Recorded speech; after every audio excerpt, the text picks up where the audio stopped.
Amados hermanos, el Señor les bendiga en cualquier lugar donde ustedes se encuentren, ya sea que vayan dentro de su casa o ya sea que vayan dentro de su automóvil, que estén escuchando. La presencia de nuestro Señor sea con ustedes. Esta tarde, como ya se dieron cuenta ustedes, nunca venimos solos.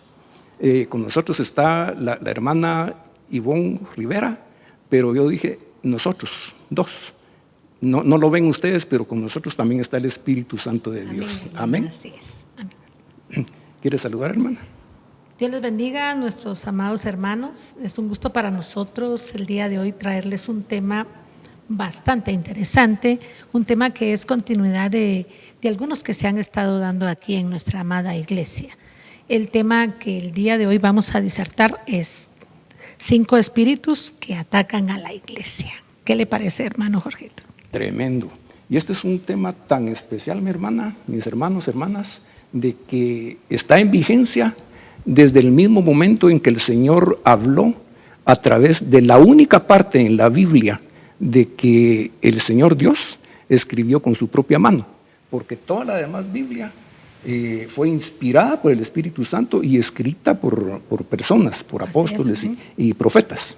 Pero la única parte que el Señor escribió fue precisamente los 10 mandamientos, decálogo, 10. Son 10 mandamientos que el Señor dejó, y quisiéramos introducir este tema precisamente, no leyendo todos porque es bastante largo el tema, pero a manera así bastante rápida de explicación, tenemos de que el Señor dejó 2 tablas de piedra y 10 mandamientos. En una de las piedras Él dejó escritos 4 mandamientos, que son los 4 que Él se reserva para su gloria y para su honra. Entonces, vamos a leer así bastante rapidito. Quisiera que oráramos primero. Amén, amén, sí, gloria a Dios. Sí, así el Señor va a estar con nosotros y nos va a guiar en este tema tan importante que el día de hoy les traemos. Señor Jesús, gracias te damos porque tú eres bueno y tu misericordia ha estado con nosotros. Padre Celestial, gracias por poder estudiar más a fondo la palabra. Padre Santo, donde quiera que este mensaje llegue, haz, Señor, que haya un cambio, Señor, en nuestros espíritus, en nuestro corazón, en nuestra conducta. Bendice a mis hermanos, Señor, a aquellos que nos escuchan, que nos oyen, y que ante todo, Señor, seas tú el que esté aquí, sentado a la par de nosotros.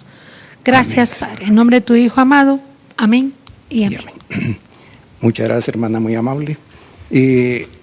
Vamos a leer los 4 versos primero, que son los 4 mandamientos que el Señor se guarda para sí mismo.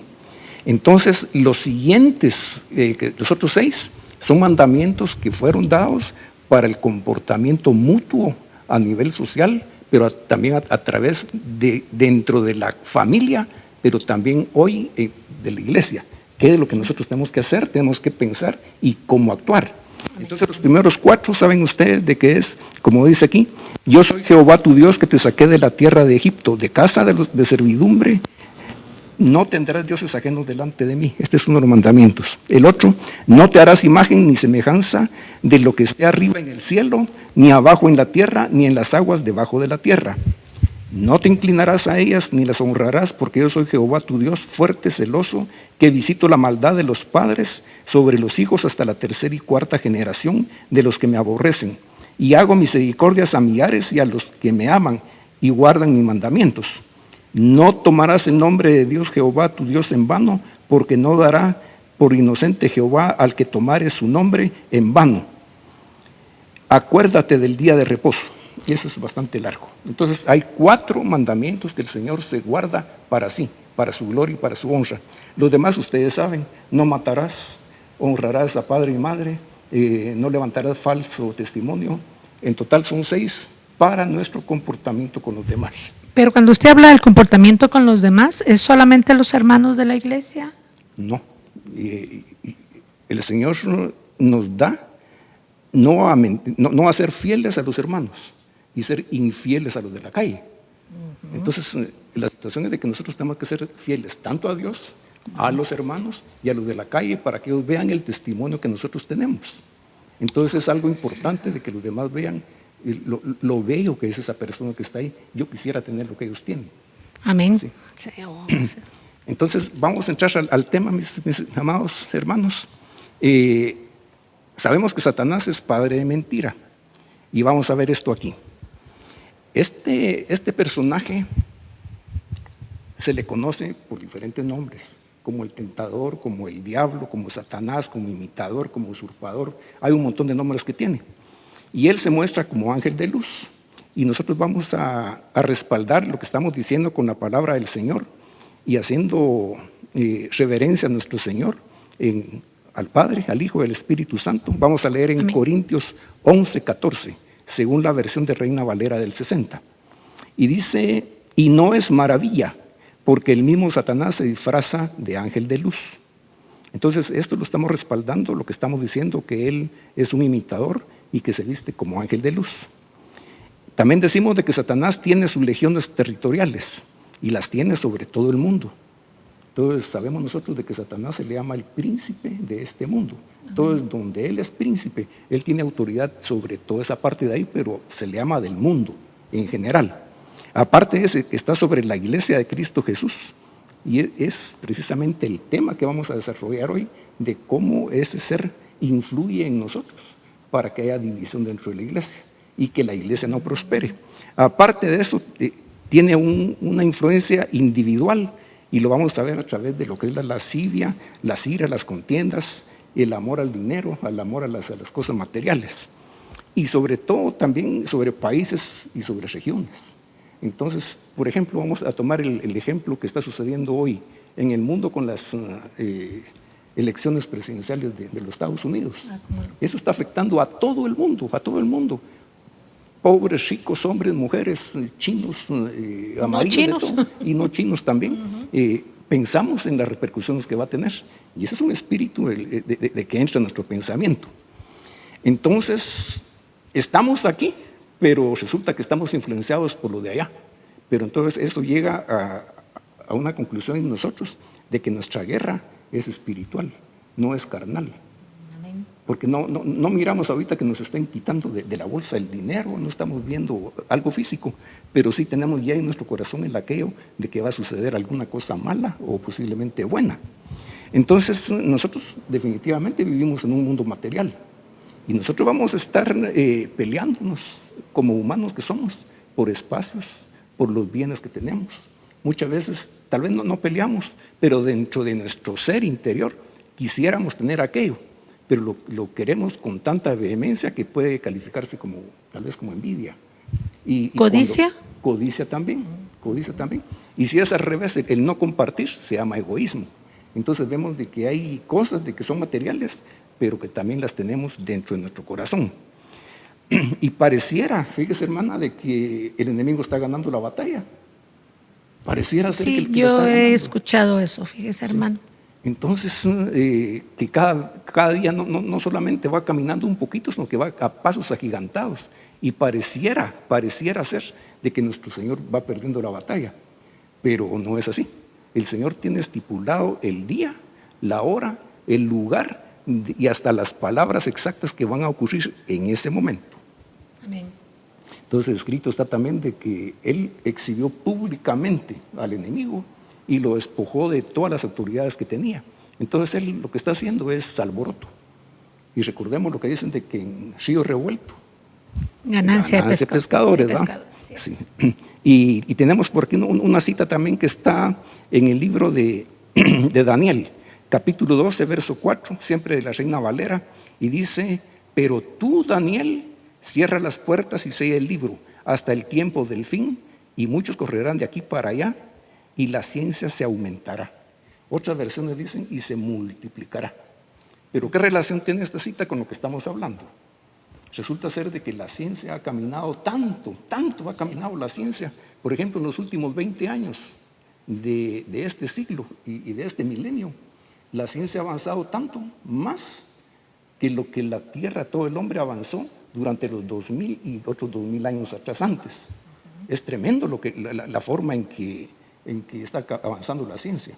Amén. Y la ciencia ha caminado tanto que está opacando muchas veces el espíritu de servicio a nuestro Señor. Eso es tremendo. Vamos a entrar al primero de los espíritus. Y este espíritu le vamos a llamar seducción, fascinación, control sobre las personas. Entonces, más que todo es seducción. Yo creo que no escapa a la mente de ustedes el nombre de Sansón y Dalila. Este fue un hombre de que fue profetizado por el Señor de mucho tiempo antes. Y este hombre era nazareo. Él tenía un voto nazareno. Y ese voto, fíjese, hermana, de que ni más ni menos era de que no debía tomar vino, que no debía comer cosas inmundas, de que no debía de pasar sobre su cabeza la navaja. O sea que él siempre tenía que estar... Él no podía cortarse el pelo. No. El Señor Jesús nunca se le ha visto pelón. Sí, es cierto. Todo el tiempo él era nazareo también porque estaba apartado. Eso quiere decir apartado para Dios. Entonces no podía él cortarse el cabello, porque la cobertura de nuestro Señor, para nosotros, al menos en el caso de Sansón, era el cabello. Cuando él perdió la cabellera, él perdió la cobertura de Dios y perdió la visión porque lo dejaron ciego también. Sí. Entonces, fíjense que este hombre en su tiempo era jovencito y era demasiado rebelde y era demasiado caprichoso. Y él tuvo 2 mujeres de que están escritas en la Biblia. Pero no necesariamente va a describir aquí que tuvo 3, 4, 5. Aquí menciona 2 nada más. Entonces, la primera esposa se llama Timnat y también era filistea. Y Sansón, como decimos, era un muchacho rebelde y ella lo sedujo a él a través de las lágrimas y a través de la lástima. Es una forma de seducir a las personas. Y qué bueno que fuera solamente a una persona de que no tiene importancia. Pero en este caso, las lágrimas y la lástima delante de un líder, eso es tremendo. ¿Y por qué es tremendo esto, hermano? Porque está trabajando a los líderes. Y si por lástima le dan un privilegio a una persona y hace cosas que no debe de hacer, entonces también las lágrimas, pobrecita, que llora y a través de las lágrimas y todo eso logra convencer. Puede sacar cosas materiales también. Sí, es cierto. Pero dice de que ella era filistea y uno de los principales mandamientos que nuestro Dios le dejó a todo su pueblo de Israel, inclusive a nosotros aquí, en estos días, es de que no debería de buscarse una mujer fuera del pueblo. Y esta mujer era filistea. O sea, de que ahí faltó a eso y faltó a todas las demás principios de lo que es ser nazareo. Y la segunda mujer de Sansón era Dalila. Pero Dalila lo sedujo a él con el sexo y con el vino. Pero se le conoce más a Dalila que a la primera esposa. Definitivamente, se le conoce más porque es lo que más predicado está. Entonces, pero de la primera mujer, como caprichoso que era Sansón, llegó con sus padres y le dijo que él quería a esa mujer. El padre todavía le dijo: no, hijo, aquí entre el pueblo hay muchas mujeres, ¿por qué vas a buscar de otro lado si el Señor nos dijo? Papá, mamá, yo quiero a esa mujer y vamos. Y se lo llevó y ahí estuvo el matrimonio de él. O sea que no fue humilde con el papá, aparte de los 4 pecados que había cometido. En este caso se mira aquí el cuadro, una película muy conocida que también se llama Sansón y Dalila. Sí. Entonces el espíritu de esta mujer de Dalila, o sea, hechicería, brujería o seducción o fascinación, es controlar y manipular a los líderes, ya sea el esposo, ya sea el jefe de la oficina, porque puede ser de que la señorita llegue y que se ríe o que pide el favor y que sonríe y que lo convenza por sus dotes, o que llore también, ¿verdad? Entonces puede provocar la división y debilitar a la iglesia. Y la consecuencia de esto es la derrota. Cuando Sansón murió, él murió cuando ya comenzó a crecerle otra vez el pelo y había tenido otra vez la gracia con el Señor, pero ya había perdido la visión. A él le quemaron los ojos. Y es un espíritu muy semejante a otro espíritu que vamos a ver al final, que se llama Jezabel, que es controlador y manipulador. Y vamos a entrar a un segundo espíritu, mi hermana. Sí, es el espíritu de la tibieza. Esto nosotros lo encontramos siempre en la versión de la Reina Valera, pero ahora es Gómez. En Apocalipsis. Apocalipsis 3:16. Mas porque eres tibio y no frío ni caliente, te vomitaré de mi boca. Es cuando la iglesia carece de algunas situaciones, ¿verdad, hermano? Amén. Aquí, si pueden ver, la imagen es un hombre que está así como frisado, como que un oso hubiera salido de su cueva, de su osera, y saliera donde está la nieve. Entonces, toda la cara la tiene llena de hielo. Entonces, dice de que por ser tibio, pero no frío ni caliente, el Señor vomitará de su boca. Pero un vómito implica de que primero debe estar adentro. O sea que dentro de la misma iglesia podemos saber personas de que no tenemos ese espíritu de alabanza, ni adoración, ni lo que el Señor nos pide, ni el espíritu de compromiso en el servicio a Cristo Jesús. Entonces el Señor nos va y nos está catalogando desde ya como tibios. Entonces Él nos va a vomitar de su boca, dice la palabra. Entonces esto lo vamos a ver aquí adelante en 1 Tesalonicenses 5, 19 y 20. Según siempre la Reina Valera del 60, y dice que no apaguéis el espíritu, no menosprecéis la profecía. Y en Efesios 4:30, siempre de Reina Valera, dice, y no contristéis al Espíritu Santo de Dios, con el cual fuisteis sellados para el día de la redención. Entonces, muy, muy importante. Entonces, esto se da en las congregaciones, en las iglesias cristianas, de que no tienen, para comenzar, no tienen alabanza, no tienen adoración, no les gusta la oración, no les gusta el evangelismo. Entonces, pero se dedican a hacer muchas obras, a limpiar la iglesia, a vender comida, se dedican a hacer muchas cosas, pero el fervor para nuestro Señor carecen de él. Lo dejan a un lado. Sí, lo dejan a un lado. Entonces, el Señor siempre nos ha dicho que volvamos a nuestro primer amor. Amén. Entonces, eso quiere decir de que antes lo teníamos de primero a Él, pero hubo algo que nos hizo cambiar. Entonces Él nos está pidiendo todavía, con su misericordia, de que nosotros nos volvamos al primer amor. Aquí vamos a ver siempre en el espíritu de frialdad, de que el antídoto al espíritu lo vamos a encontrar en el libro de Joel, capítulo 2, verso 12, siempre la misma Reina Valera, y dice así: por eso pues, ahora dice Jehová, convertíos a mí con todo vuestro corazón, con ayuno, con lloro y lamento. Pero fíjense de que lo que está diciendo aquí, de que de todo corazón, con ayuno, con lloro y con lamento, es porque nosotros habíamos cicatrizado, habíamos puesto nuestro corazón demasiado duro y habíamos menospreciado la salvación. Pero cuando nos demos cuenta, o cuando nos damos cuenta más bien, de que lo que estábamos perdiendo era pasar la vida eterna con nuestro Señor, sin lágrimas, sin dolor, sin enfermedad, sin pobreza, con todas esas bendiciones. Y cuando nos damos cuenta de eso, queremos recuperarlo. Pero lo vamos a recuperar únicamente con ayuno, con lloro, con lamento y con todo nuestro corazón. Amén. Y esto se vuelve a repetir otra vez en Gálatas 2:20, siempre de Reina Valera, y dice: con Cristo juntamente estoy crucificado, y ya no vivo yo, mas Cristo vive en mí, y lo que ahora vivo en la carne, lo vivo en la fe del Hijo de Dios, el cual me amó y se entregó a sí mismo por mí. Fíjense, lo que el Señor nos está diciendo en contra del espíritu de la frialdad es que nosotros nos volvamos a Él, pero totalmente, así como lo hizo Pablo, de que Él despreció todo lo que Él tenía, riquezas, posesión, poder, tanta cosa, y lo tomó como basura y se consideró el más vil pecador, sí. pero ¿para qué? Para el servicio de la gloria de nuestro Señor. Entonces dice: ahora ya no vivo yo, ahora yo estoy crucificado junto con el Señor Jesús.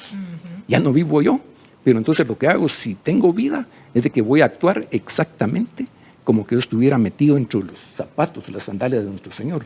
¿Qué haría el Señor Jesús en esta ocasión? Así hace el Señor. Entonces, lo que debemos de tener para este espíritu, para combatirlo, es la identificación plena y total en Cristo Jesús. no tener vergüenza de él, identificarnos con él. Amén. Amén. El espíritu de frialdad, ¿cómo se muestra? En primer lugar, tenemos aquí que no hay amor por las almas, no hay evangelismo. No hay evangelismo. No hay amor por la palabra de Dios. Hay una indiferencia en la oración, también en la adoración. No existe la palabra profética, no hay dirección de parte de Dios. No hay crecimiento numérico. No hay líderes ni crecimiento. Hay muchas obras y trabajos de grupo. ¿Eso usted me lo podría explicar, hermano? Claro que sí, mi hermana. Lo que sucede es de que para ocupar a la gente, muchas veces se hacen grupos. Por ejemplo, grupo de evangelismo, grupo de oración, grupo de tal cosa, grupo del otro. Y se integran las directivas, el presidente, secretaria, tesorero, etcétera. Y están arreglando esto, arreglando el otro, pero se les olvidó totalmente el Señor. Es decir, de que hay un ejemplo de que se pone tan a la vista que lo vamos a ver adelante, pero lo vamos a adelantar. Es el caso de Marta y María, que llegó el Señor Jesús a la casa de ellos. Amén. Y Marta estaba ocupadísima haciendo los frijoles, haciendo el cafecito, el refresco, qué sé yo. Pero María, ella estaba sentadita delante del Señor, escuchándolo. Y se atreve, fíjese, se atreve Marta a llegar con el Señor Jesús y le dice, Señor, por favor, dile a esta patoja que está ahí sentada delante de ti, de que se ocupe un poquito. Y el Señor con tanto cariño se levantó y le dice, ay, Marta, Marta, lo mejor lo ha escogido ella. O sea, le puso atención al que debe ser invitado de primero. Y la otra estaba haciendo cosas ahí, por agradarlo a él, es cierto. Amén, sí. Pero la otra lo estaba atendiendo, porque ¿cómo va a dejar uno a solas a la otra persona que es la invitada de la casa? Pues. Y le vamos a entrar ahora al espíritu de Absalón. Entonces, este espíritu también se le llama división dentro de la iglesia. Pero recordemos nosotros de que lo que dijimos hace un momentito, de que el Señor viene y se guarda para él 4 mandamientos, pero Amén. para nosotros hay 6. Y les decíamos al principio que es el comportamiento de la familia, el comportamiento de la iglesia, pero si fuera toda una nación, qué bonito fuera que al unísono todos alabáramos al Señor. Amén. Desde el punto de vista de llevar todos los mandamientos de Él. Entonces, Absalón era uno de los hijos, de los tantos hijos que tuvo el rey David, nada menos que el rey David. Y este Absalón era un hijo que tiene algunas características que las vamos a ver aquí adelante. Amén. Y esto, ¿será que puede leerlo, mi hermana? ¿Cómo no, hermano? Esto se encuentra en 2 Samuel 15, siempre de la Reina Valera. El verso 1 dice, aconteció después de esto que Absalón se hizo de carros y caballos y 50 hombres que corriesen delante de él. Y se levantaba Absalón de mañana y se ponía a un lado del camino junto a la puerta. Y a cualquiera que tenía pleito y venía al rey a juicio, Absalón le llamaba y le decía, ¿de qué ciudad eres? Y él respondía, tu siervo es de una de las tribus de Israel. Entonces Absalón le decía, mira, tus palabras son buenas y justas, mas no tienes quien te oiga de parte del rey. En el verso 4, y decía Absalón, ¿quién me pusiera por juez en la tierra para que viniese a mí todos los que tienen pleito o negocio, que yo les haría justicia? En el verso 5, y aconteció que cuando alguno se acercaba para inclinarse a él, él le extendía la mano, lo tomaba y lo besaba. Imagínense, hermana, qué forma de trabajar de la mente de este muchacho. El rey era el papá. Amén. Rey ungido, y ungido por un profeta de Dios. Entonces, a escondidas, este muchacho estaba tramando derrocarlo. Pero yo creo que es bueno hacer ver desde un inicio de que este muchacho Absalón tenía una hermana, y la Biblia lo describe como muy bella. Uh-huh. Pero había otro hijo también de David, hermano de Absalón, era hermanastro. Uh-huh. Entonces este muchacho violó a esta hermana. ¿Cómo no? la violó. Y de eso se dio cuenta Absalón y se le hizo mucha ira, mucha cólera en contra del hermano, pero no hizo nada. Y ese problema quedó en su corazón de tal manera que pasaron los días, las semanas, los meses, los años, y él prometió matar al hermano. Entonces, y se llegó el día. Pero él, ¿por qué no fue sanado a tiempo? Ese es el problema que vamos a ver aquí. Entonces, fíjense, de que él se hizo de carros y se hizo de hombres, y eso habla de ejército, de guardaespaldas, para que lo guardaran a él de algún posible ataque que él tuviera. Pero si era el hijo del rey, ¿por qué lo iban a atacar? Pues no había razón para hacer eso. No había razón, realmente. Y dice, y se levantaba Absalón de mañana y se ponía a un lado del camino junto a la puerta, y a cualquiera que tenía pleito, que iba con el rey, él le atajaba el camino y le hablaba. Entonces, pero el decirle buenos días no estaba malo, pero la intención que llevaba esa plática, dice, y cualquiera que tenía pleito y venía al rey a juicio, Absalón se levantaba y le decía, ¿de qué ciudad eres? Y él respondía, tu siervo es de una de las tribus de Israel. Entonces Absalón le decía, mira, tus palabras son buenas y justas, mas no tienes quien te oiga de parte del rey. Él estaba mal informando al rey. No solamente el rey, sino que su papá. Entonces él no tuvo decoro, no tuvo decoro de hacer eso delante del pueblo. Y decía Absalón, ¿quién me pusiera por juez en la tierra para que viniese a mí? Entonces él con lisonjas se ganaba el corazón de las personas. Y es más, decía aquí de que cuando el otro le daba la mano, Absalón venía, jalaba la mano y se las besaba. Entonces no solamente era lisonjero, sino que no sé qué adjetivo ponerle a esto, pues. Entonces,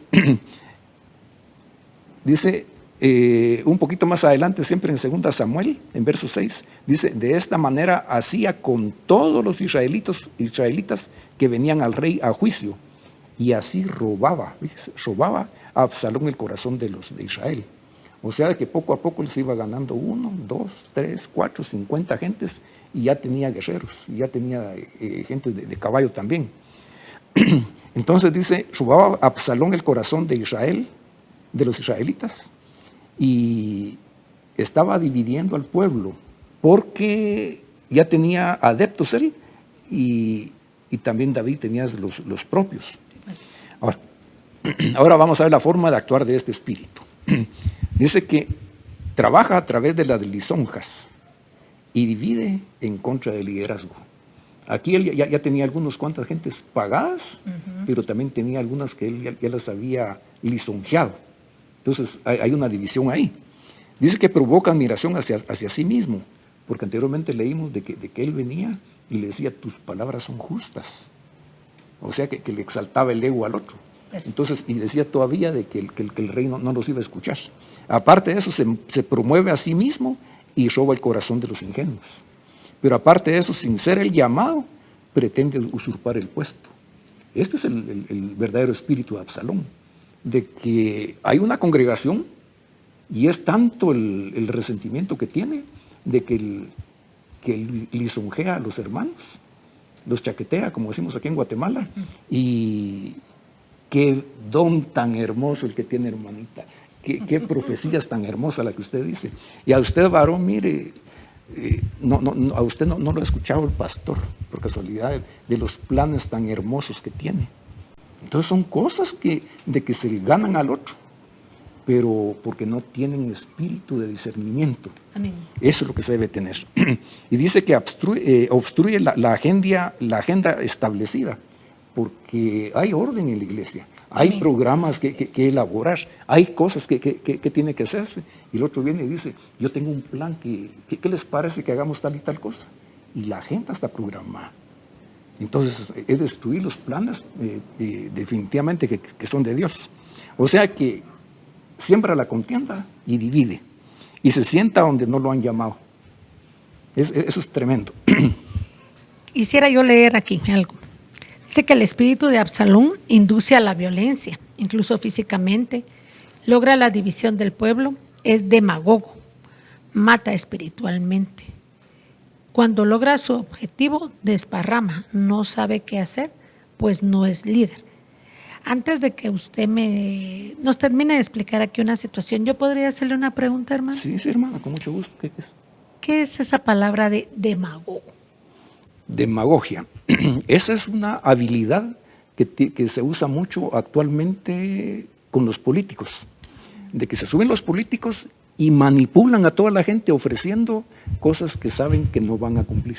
¿Cómo no? Entonces es tanto de que yo le voy a ofrecer el privilegio que sea la ministra de Educación. Amén. Pero usted sabiendo de que va a recibir el privilegio de ser la señora ministra, la ministra Ivonne. Entonces va a suceder de que cuando usted por su barrio me va a promover a mí, de que yo sea el presidente, y va a promover a los demás. Entonces, pero en el fondo no se va a cumplir. Entonces es demagogia ofrecer algo que no se va a cumplir. Sí. Ahora bien, aquí podemos leer cómo se combate. Sanidad de raíces de amargura. Esto se hace por medio de la administración. Amén, amén. Tanto para los hermanos como para las hermanas, ¿verdad? Amén, amén, sí. Problemas no resueltos a tiempo. Ministrando el perdón, no más odio. Cuando se habla de los problemas no resueltos a tiempo, ¿a Absalón le afectó en esto algo? Tremendamente, hermana. Resulta de que ese fue el problema, de que no se resolvió el problema de la ira, la cólera que él tenía en contra de su hermano por haber violado a la hermana. Entonces, si hubiera habido espíritu de discernimiento a través del rey, pero a través del padre, y haberle dicho, sanado su corazón, y que la cólera se hubiera sido aplacada, pero no fue así. Entonces eso, como la bola de nieve que viene de la parte alta de la montaña, donde hay tanta nieve, que viene creciendo, creciendo, y de repente se vuelve grande. Y resulta de que este muchacho Absalón, fíjese lo que le pasó, de que se dejó de llevar por eso, y hubo una fiesta que él hizo e invitó al hermano. Y le pidió permiso al rey David que llegara el hermano. Y le dio vinito por ahí y se puso alegre. Y cuando estaba alegre lo mató al hermano. Pero cuando él huyó, porque se fue huyendo, dice que lo siguieron los del ejército de David, lo siguieron, y él iba huyendo, y la gran melena que tenía se quedó trabada de un árbol. Entonces fíjese qué mensaje tremendo esto. Escuchemos esto, hermanos. Fíjense que el pelo, en el caso de Sansón, era la cobertura de Dios. Amén. Las mujeres actualmente se deben de cubrir su cabeza porque es cobertura de Dios. Entonces él iba huyendo y se quedó trabado en los árboles, y ahí se murió Absalón. O sea que la misma cobertura del espíritu de Absalón fue el que lo terminó de matar a él. Qué barbaridad. Entonces es cosa que nosotros debemos de tener en cuenta, ¿sí? Ajá. Aquí quería yo también leer quiénes son el blanco de este espíritu de Absalón dentro de la iglesia. Son los pastores, los ancianos, los líderes de grupo y también los grupos de apoyo. Amén. O sea, de que lo que siempre se busca aquí es de que división. Pero a cambio de que el que está dividiendo quede en lugar del que era líder. Ajá. Pero habíamos hablado anteriormente, dice de que este dirigente, no le llamemos líder, este dirigente cuando ya se sienta en el trono, no sabe qué hacer. Sí, porque entonces, no es líder. Él no es líder. Entonces, él es usurpador. Que hay una gran diferencia entre líder Amén. a un usurpador. Entonces, él va a desparramar las riquezas del reino o las riquezas de la iglesia, los va a desparramar. Y el Señor Jesús dijo, el que no está conmigo o el que no ciega conmigo, desparrama. Amén. Amén. Sí.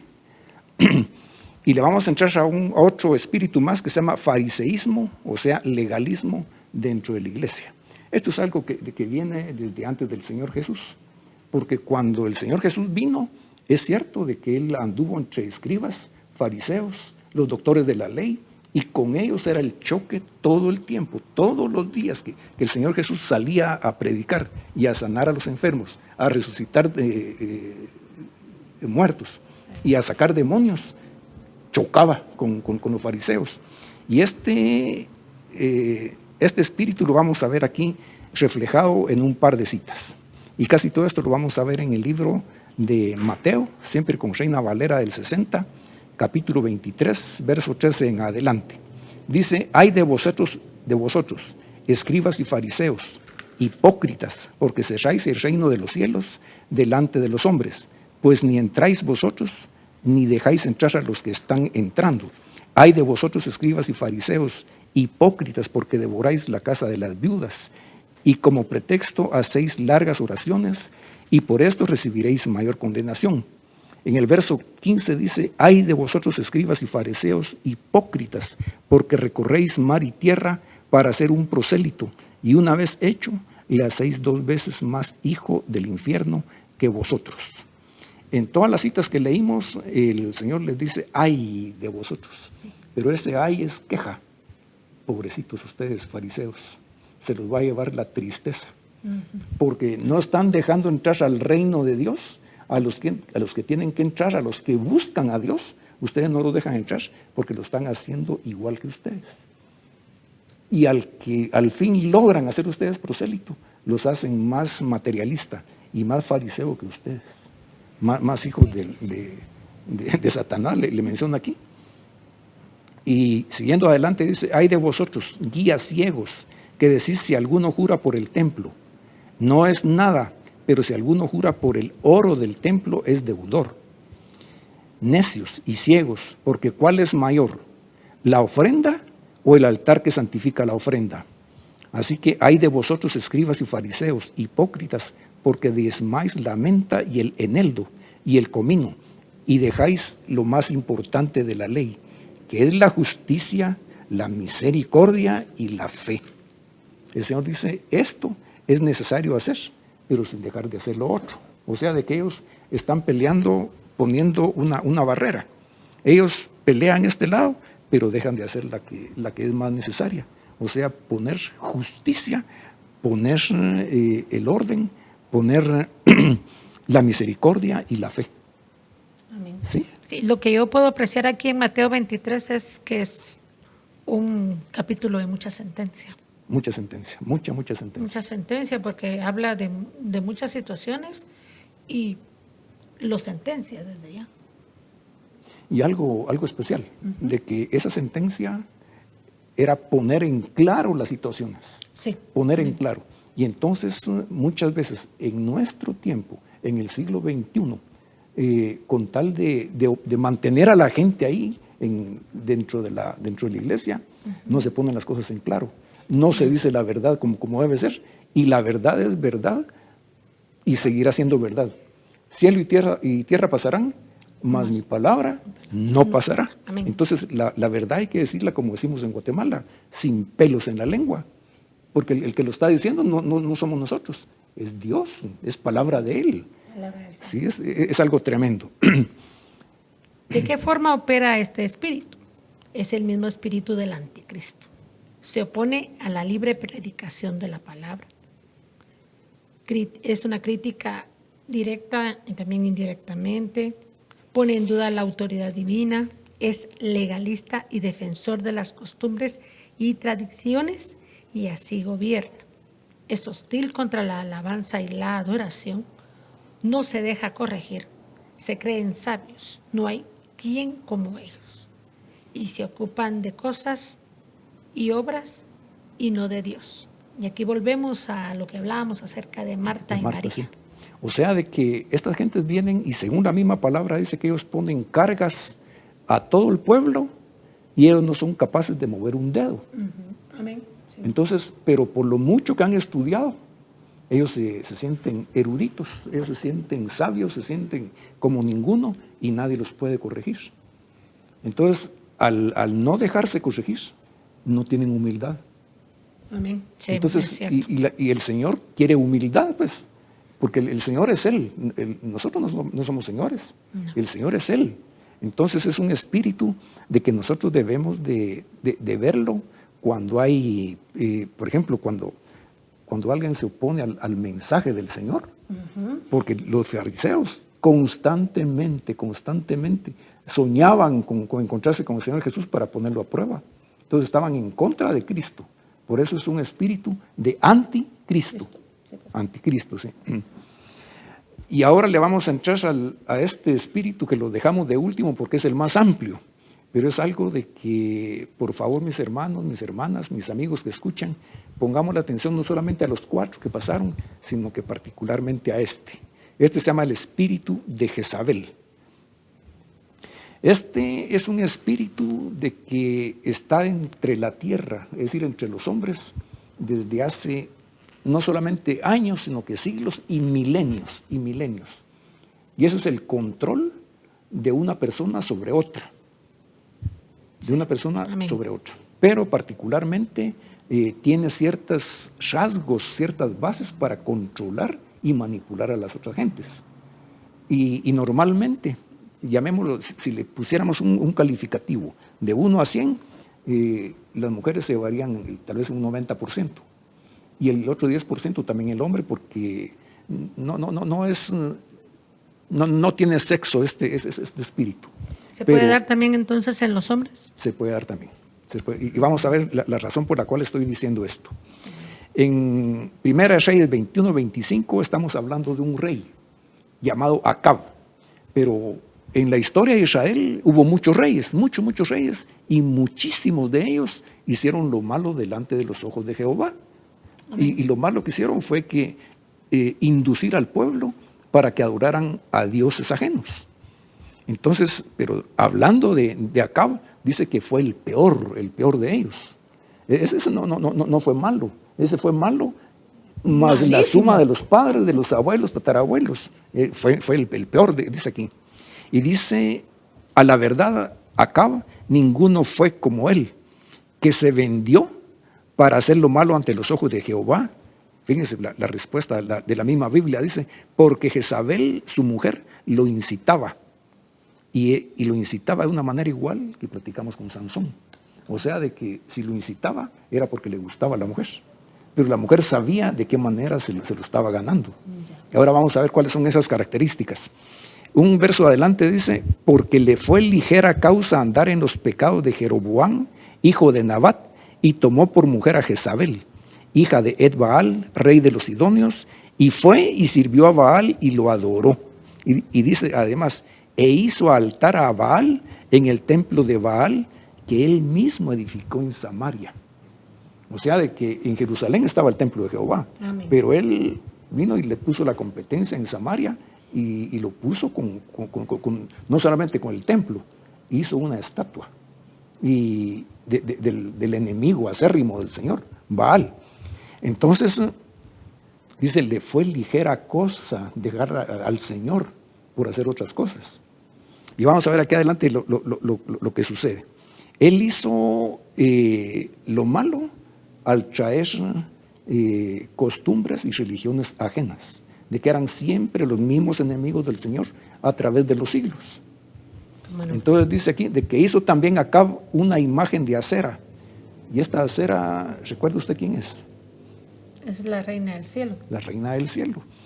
O sea, de que esa teoría, esa creencia, esa cosa, ya viene caminando de hace miles de años.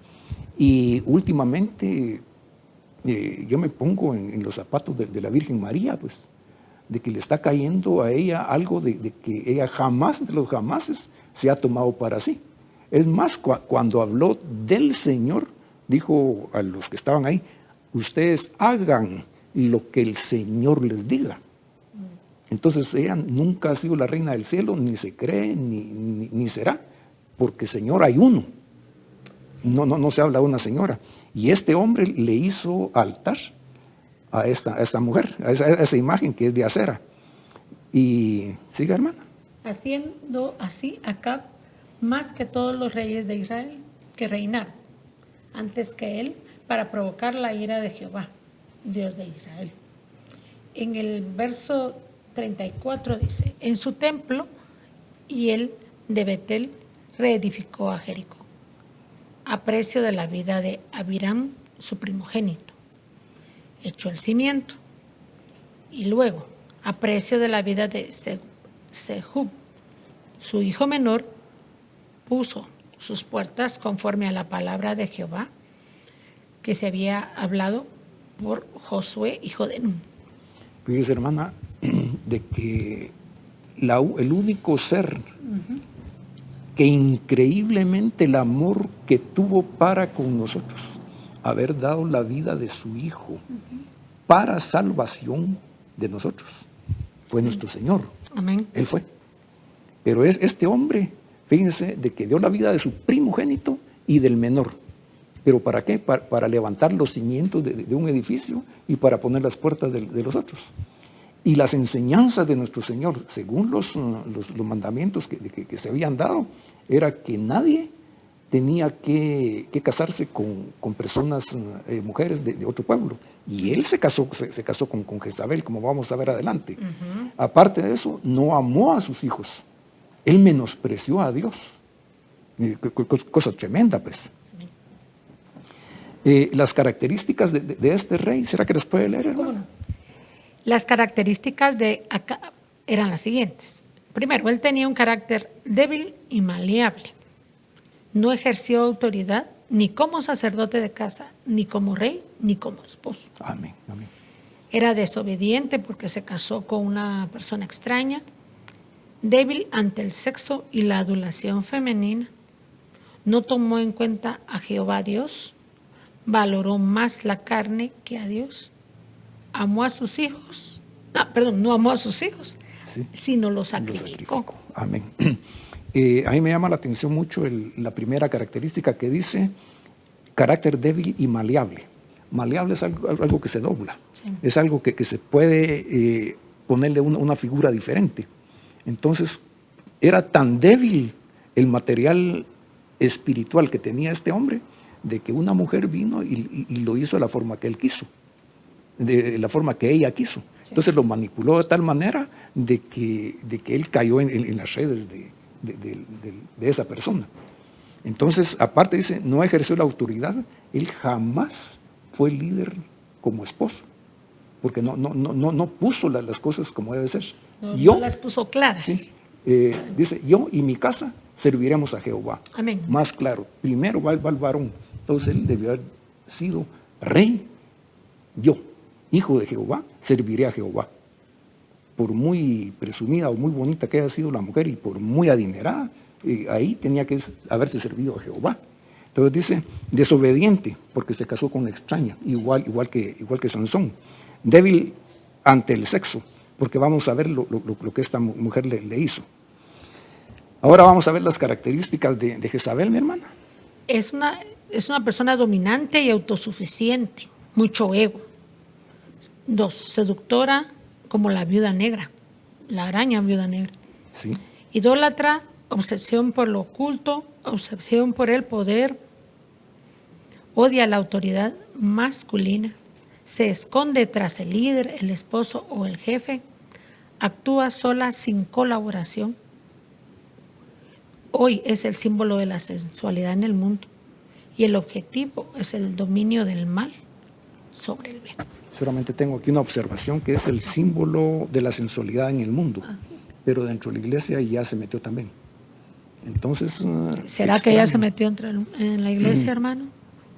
Yo diría que sí, hermano, porque una cosa es venir presentable y agradable delante de nuestro Señor y otra cosa es provocar con la figura, con los vestidos que son tan despampanantes a los hermanos que están ahí. Están oyendo la palabra, pero están viendo pasar lo que no debieran ver, pues. Espíritu de Jezabel, vamos a ver aquí rapidito por el tiempo.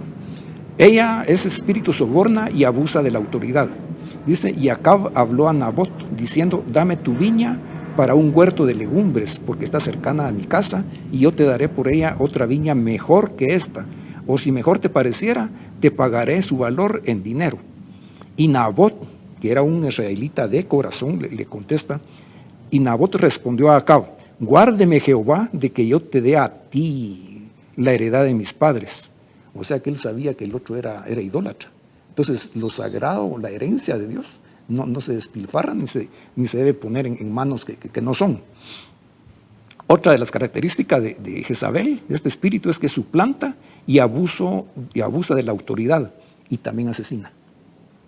Llega al extremo de asesinar. Dice en 1 Reyes 21:7, y su mujer Jezabel, hablándole a Acab, su esposo, le dijo, ¿acaso tú no eres el rey? ¿Qué pasa contigo? ¿Qué pasa contigo? Ahí me empezó a adularlo, ¿verdad? La estaba adulando, sí, pues, le estaba adulando. Entonces, ¿qué pasa contigo que no impones tu ley? ¿Eres tú ahora rey sobre Israel? Levántate, come, le dice, y alégrate, que yo te daré la viña que andas buscando. Entonces le dijo, chiquito, espérate, voy a salir a pelear por ti. Y el rey era él, pues. Y dice, entonces ella escribió cartas a nombre de Acab, a escondidas escribió cartas que sellaba y firmaba del rey. Y lo selló y lo firmó. Y dice, entonces ella escribió cartas en nombre de Acab y la selló con su anillo y la envió a los ancianos y los principales que moraban en la ciudad con Nabot. Se las hizo llegar. Y el final es que dice que después enviaron a decir estos que hicieron la obra, Nabot ha sido apedreado y muerto. O sea que ella asesinó. Ella provocó el asesinato del Lo esposo. provocó, tuvo abuso de autoridad, falsificó documentos que pueden darse dentro de la iglesia también. Y dice, ya no vamos a leer por el tiempo, pero Acab murió en la guerra. Entonces ella se quedó viuda. Y después dice, cuando ya murió el rey, era necesario ungir a otro rey. Entonces dice, por un profeta desconocido fue ungido.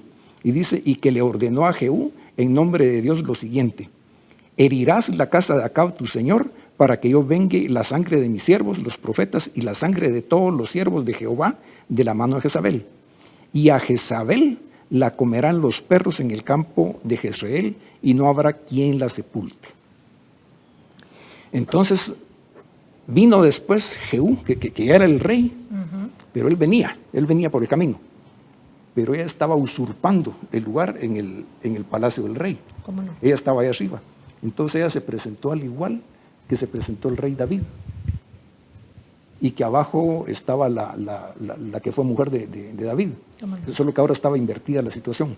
Entonces dice aquí, vino después Jehú a Jezreel, y cuando Jezabel lo oyó, se pintó los ojos con antimonio y atavió su cabeza y se asomó a una ventana. Es el caso que mencionábamos de David. Pero fíjense que se pintó los ojos, se maquilló, se haber bañado, se haber hecho, saber qué, provocando al hombre de Dios que venía ahí, al nuevo rey. Pero como era un hombre de Dios, me imagino que no le hizo, o sea, ese tipo de situaciones no le llegaron al corazón, no le calaron, porque ¿verdad? él acababa de escuchar palabra de Jehová, profecía y unción por un profeta. Entonces él se sabía hijo de Dios. Entonces él no podía acercarse al mal. Y miren lo que pasa aquí, pues. Y alzando Jehú el rostro hacia la ventana, dijo: ¿quién está conmigo? ¿Quién está conmigo? Y ahí estaba Jezabel. Pero detrás de ella dice, y se inclinaron a él 2 o 3 eunucos. Y los eunucos son los apartados de Jehová. Los eunucos son ministros del Señor, de que sirven al rey en este caso. Y les tienen tanta confianza que la mujer está ahí, pero ellos no la tocan ni la ven. Dentro de la iglesia son los ministros de Dios, de que están tan compenetrados de la palabra y la responsabilidad que tienen de que pueden sustituir en cualquier momento, predicando, haciendo la obra, y están preparándose para ser los próximos, ya sea maestros o los pastores. Entonces viene y dice: ¿quién está conmigo? Y se inclinaron 2 o 3 eunucos. Entonces dice el verso siguiente: y él les dijo: echadla abajo. Y ellos la echaron, y parte de su sangre salpicó en la pared y en los caballos, y él la atropelló. Y dice también que fue comida por los perros, y no hubo quien la enterrara. Ahora, lo importante de aquí es que todo ministro, y la palabra dice que nosotros somos ministros competentes en el nuevo pacto, en la sangre de Cristo Jesús.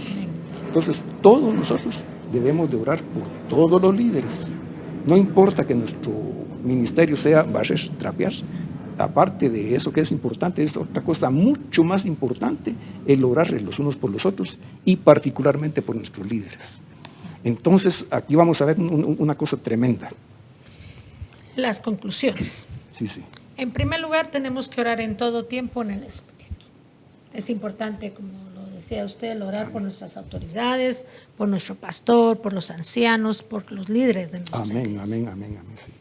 Vestirse con toda la armadura de Dios. Hemos de recordar de que la armadura de Dios empieza desde el yelmo. ¿Desde el yelmo? Hasta las sandalias. Amén. No por parte, no solamente la cabeza o solamente los pies, sino que toda la armadura. Pedir el don del discernimiento, que es algo bien importante en estos últimos tiempos. Como usted lo decía, en estos años que han pasado, la ciencia ha avanzado mucho y es importante tener ese don del discernimiento. Y es que el espíritu de Jezabel, una característica que no hemos mencionado es que odia la autoridad masculina. Y aparte de eso, odia el don del discernimiento y odia la profecía porque se descubre delante de la gente. Entonces ella viene y actúa en contra de los líderes y los desecha porque odia al sexo masculino. Orar y velar por todo siervo de Dios. También la profecía debe aflorar para descubrir ese espíritu, que era justamente lo que usted decía. Sí. Opera más en mujeres dominantes y sobre varones sin carácter. Amén. Conocer a fondo las escrituras relacionadas a guerra espiritual. Amén. Yo quisiera cerrar esta pequeña enseñanza que les hemos dado, pero que tiene tanta trascendencia, y es más que todo para darles algo de herramientas para que cuando veamos de que dentro de la congregación está ocurriendo este fenómeno de cualquiera de los espíritus que hemos visto, ya sea el de Jezabel, el de Absalón, el otro de que separa, el otro que odia, el otro que, etcétera. Cuando miremos nosotros que hayan gentes que les gusta ir y platicar un poquito más, la murmuración, que habla un poquito más de los otros. Cuando miramos de que alguien viene y está obstruyendo los planes de la iglesia, cuando alguien venga con nosotros y nos diga, ya te diste cuenta que el pastor. Entonces, con todo el amor que el Señor nos pueda brindar, ministrar a esta gente y sanar su corazón. Entonces yo quisiera cerrar con oración, mis hermanos, para que el Señor tenga a bien el darnos ese espíritu de discernimiento particular, porque lo necesitamos de sobremanera. En el nombre del Señor Jesús nos presentamos delante de ti, Padre, dándote gracias, dándote la gloria, la honra, porque nos has permitido exponer tu palabra, porque nos has permitido de que tu Espíritu Santo haya puesto en nuestra boca las palabras que tú has querido, de que lleguen al corazón de las personas que están oyendo y hagan una misión. Y sabemos que esta plática va dirigido directamente a tu iglesia, Padre Celestial, porque es dentro de la iglesia de que se están moviendo estos espíritus, pero también dentro de nuestra casa. Ayúdanos en el nombre del Señor Jesús a ser esos líderes, a ser esos Jehús que menciona tu palabra. Ayúdanos a ser valientes, ayúdanos a ser esforzados y a ponerte a ti en primer lugar, Padre Celestial. Ser realmente líderes, de que usemos toda la armadura de Dios, que usemos toda la sabiduría de Dios para resolver todos y cada uno de los problemas que se presenten, no solamente en nuestras vidas, sino que en beneficio de los hermanos y hermanas de la congregación. Tu venida ya está cerca, Señor, y ayúdanos a que cuando tú vengas nos encuentres haciendo de la manera que tú quieres que nosotros seamos. Ayúdanos, Padre Celestial, a ser esos siervos fieles, honestos y humildes que tú quieres que seamos, pero que tengamos ese carácter, Señor, el carácter de Cristo Jesús, de que cuando fue necesario decir la verdad, Él la dijo tal como es, no medias palabras ni medias verdades. Enséñanos, Señor, a cada instante con tu Espíritu a entender y a discernir lo que está diciendo una persona atrás de las palabras que está diciendo. Ayúdanos a descubrir ese espíritu, Señor. Señor. Te lo suplicamos, te lo pedimos en el nombre del Señor Jesús, y queremos ver que una iglesia sea pujante, de que tenga, no sea fría, que no sea indiferente, que deje de hacer lo que está haciendo y que ore, Señor, de que oremos todos, Señor, que te alabemos, que te honremos, porque eso es lo que tú pides y eso es precisamente lo que el enemigo quiere para él. Pero eso es tuyo, Señor, es tuyo. En este momento te alabamos y te honramos y te glorificamos, porque tú eres bueno y porque tu misericordia es para siempre. Sí, Señor Jesús. Señor, permítenos salir de aquí con toda la bendición, sabiendo que tu nombre ha sido puesto en alto. Eso lo pedimos y lo recibimos en el nombre del Señor Jesús, para quien sea toda la gloria y toda la honra. Amén, Señor, y amén. Gracias. Muy buena tarde.